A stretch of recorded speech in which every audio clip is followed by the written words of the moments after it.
Dan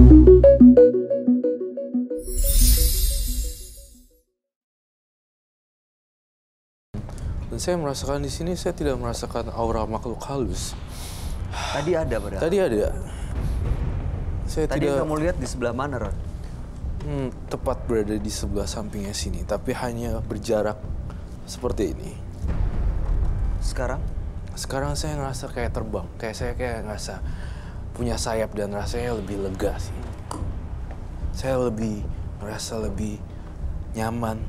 Kalau Mbak Adele sendiri bagaimana? Ada rasa lega sih emang.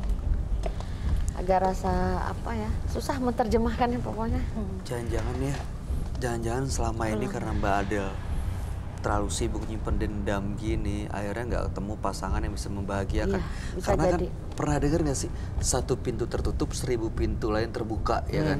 Nah jangan-jangan ini dia terlalu lama di pintu yang tertutup, akhirnya nggak sadar pintu-pintu yang lain itu sebenarnya udah terbuka gitu. Iya. Tapi Mbak Adele berhenti di 1 pintu yang tertutup itu. Betul. Iya. Jadi tapi udah bisa membuat dia lebih. Oh, kalau mau saya sebenarnya lihat Mbak Adele kayak saya pengen, kayak saya terbang gitu ya. Kayak karena ngerasa udah nggak ada gitu. I feel good gitu loh. Iya. Dan kalau misalnya lebih lagi nih Mbak Adele, kamu bisa berantakin semua barangnya dan kamu teriak sekencang-kencangnya kalau kamu udah bebas gitu. Maksudnya dan saya ngerasa Di sini? Iya. Kamu lemparin aja ke belakang. Ambil, Mbak Adele ambil, Mbak Adele ambil, bebas. Bayangkan wajahnya, rasa kesel, rasa kekecewaan yang pernah bikin Mbak Adele sakit hati banget. Semuanya ada di situ, ada di tangan Mbak Adele, dan sudah siap untuk Mbak Adele buang. Iya. Dalam hitungan ketiga, Mbak Adele buang semua rasa sakitnya dan Mbak Adele akan menjadi orang yang baru. 1, 2, teriakan. 3.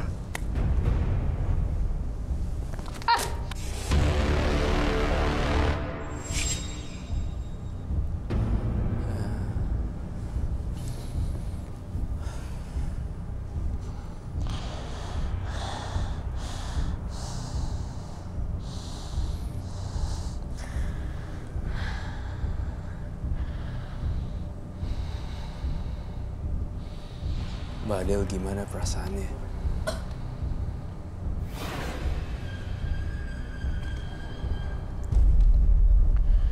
Mulai lega, Roy. Iya, mulai lega kan? Kamu percaya gak kalau misalnya Mbak Adele berbuat baik lagi nih, tidak menutup kemungkinan pasti ada orang yang baik yang akan menerima Mbak Adele apa adanya, bukan ada apanya. Saya ngerasain masih ada sisa-sisa. Kamu tuh kalau saya tidak suka sama orang atau saya merasa terancam, saya akan ngomong langsung direct to the point. Saya ngerasain Mbak Adele sekarang tuh lebih beda aja. Saya ngerasain dia kayak udah nggak mau lihat ke belakang sih. Tapi ke depan. Iya, lihat ke depan. Ismi, kalau disakitin sama laki-laki, gimana cara healingnya, ngobatinnya? Kalau aku sih lebih ketemu temen ya. Menghabiskan waktu sama temen terus ya? Menghabiskan waktu sama temen, butuh temen curhat kayak gitu-gitu. Karena kalau semakin kita sendiri, semakin rasa sakit itu semakin terus-terusan ada gitu. Tapi kalau misalkan udah ketemu temen, udah ketemu orang baru lagi, jadi ya refresh lagi gitu. Pernah tapi disakitin? Pernah sih. Tapi di level yang biasa biasanya. Kalau untuk yang biasa bisa, Mas. Di level yang berbeda. Kalau yang di level berbeda itu kita keluar, kita hangout, berasa udah gitu ya, paling sebulan dah bisa kita gimana. Tapi ini Pernah dicoba nggak? Udah, pernah Habisin dicoba. waktu bareng sama teman-teman gitu? Iya, menyibukkan percuma diri. jadi kayak diem aja gitu. Jadi kan jadi kayaknya saya merusak suasana teman yang tadinya mau happy-happy, mau apa, jadi diem aja gitu kan gak enak. Sudah sering kali dicoba. Sampai akhirnya saya,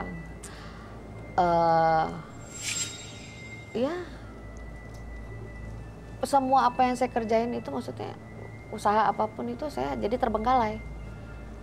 Jadi banyak kerugian sebenarnya. Iya, banyak kerugian. Jadi akhirnya saya mikir gini, kamu siapa sampai bikin hidup saya sampai seperti ini?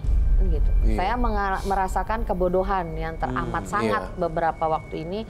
Kok saya harus berhenti di sini sedangkan kalian terus maju? ya kalian terus maju dengan kehidupan kalian, saya terpuruk sendiri. Oh nggak mau, siapa kalian bisa bikin saya begini. Itu yang bikin akhirnya saya menghubungi teman saya itu untuk minta tolong ketemu Roy. Dia menawarkan sudah jauh-jauh hari, tapi sayanya masih Tapi perlu diingat ya Mbak Adele, saya hanyalah orang biasa. Betul. Sebagai jembatan saja dengan sepengetahuan saya aja, versi Roy Kiyoshi. Dan jangan anggap saya sebagai apapun, bukan dewa. Saya mah anak-anak, saya orang biasa yang punya pengetahuan lebih aja, hanya men-share. Tapi saya cukup senang nih. Perasaan yang saya rasakan ini adalah perasaan Mbak Adele gitu. Saya kan ekspresifnya bisa merasakan langsung ya. Dan rasanya seperti terbebas dari satu ikatan gitu. Aku ngerasain bebas dari satu kerangkeng. Makhluk-makhluk tadi kemana Roy? Langsung lepas semua hilang gitu.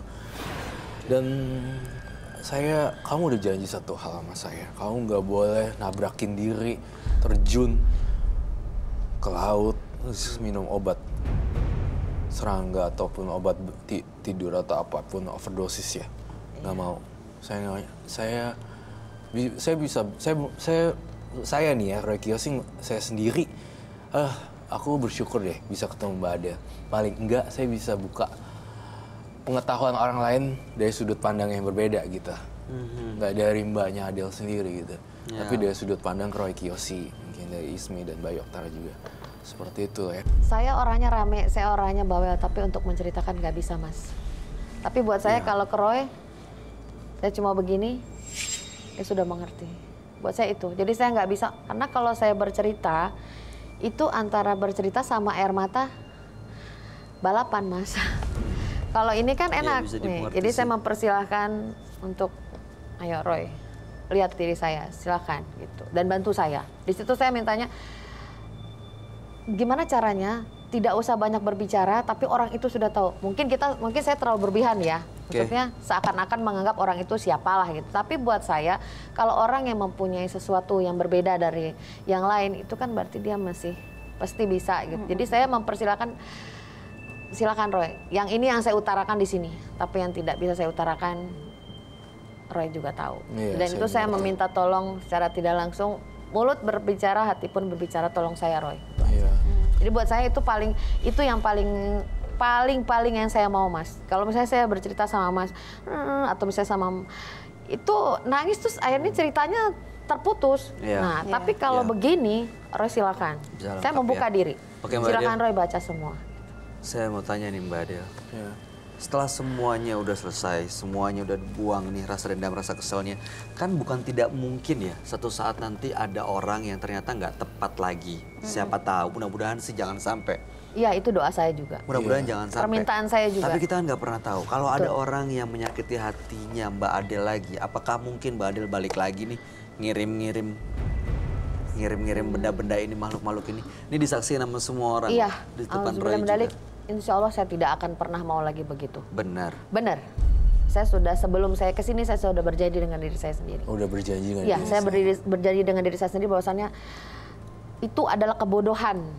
Kebodohan saya sekian tahun yang seperti Mas tadi bilang terbelenggu. Di satu titik diikat gitu ya. Iya, kayaknya kayak saya katak dalam tempurung gitu kan. Yang kemarin itu hanya, ya katak gimana sih dalam tempurung kan gelap. Nah saya nggak mau kayak gitu. Saya nggak mau, benar-benar saya nggak mau. Dan saya udah janji sama diri saya, itu adalah hal bodoh karena ini nggak murah loh Mas. Oh, bayar berapa waktu itu? Mahal, ada maharnya Mas. Berapa waktu itu?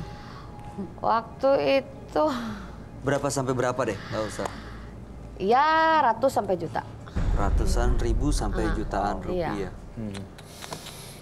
Terakhir pesan dari Roy Kiyoshi hari ini adalah, Mbak Adele, saya cukup bangga dengan Mbak Adele, tindakan Mbak Adele, karena bisa ngelepasin gituan. Kedua, saya ngerasa seneng karena saya ikut merasakan kok ada perasaan yang lega ya. Dan ketiga, kamu udah janji sama saya pengen kamu melanjutkan hidup lagi, mencari cinta lagi. Belum ada kata terlambat, usia itu hanyalah sebuah nomor dan angka. Ya, tapi cinta, jodoh, maut, semua gak ada yang tahu. Itu ya milik yang di atas aja. Tapi jangan putus asa tentang cinta, cari lagi yang Oke, dan kemudian pasti udah insya Allah udah enggak ya kalau misalnya ketemu yang nggak tepat lagi. Iya. Udah itu kenapa dibawa? Buang, Mbak. Enggak. Baiklah. Nanti disimpan buat kenang-kenangan. Udah cukup lama itu Mas, Udah nggak cukup pernah lama. dipakai lagi, tapi masih ada di Ya. lemari waktu itu. Baik. Tapi dengar tadi apa yang sampaikan Roy Iya. ya. Baik. Ya, itu. Oke. Terima kasih ya Mbak Iya, Adel. terima kasih ya Roy. Iya. Jadi Sukses ya, Mbak sudah Adel. membantu, jadi jujur perasaannya lega.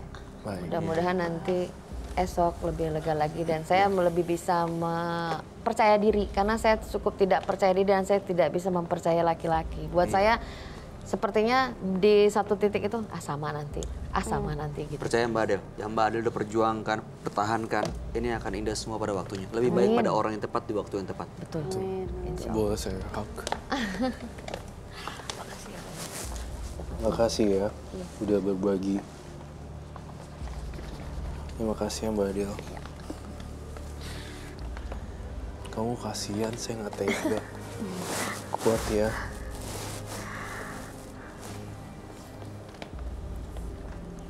Terima kasih ya Mbak Terima Adel. kasih ya Mbak Adel. Iya, makasih ya Mas. Anda boleh meninggalkan studio dengan semata batik. Iya. Kuat-kuat aja. Terima kasih ya Mbak ya. Iya. Semua kedepannya lebih Iya. baik. Amin. Memaafkan memang tak semudah membalikkan telapak tangan. Tetapi jika kita menyadari bahwa hidup bukan untuk dimiliki, maka segalanya akan terasa mudah. Karena kita tak berhak menuntut apa-apa.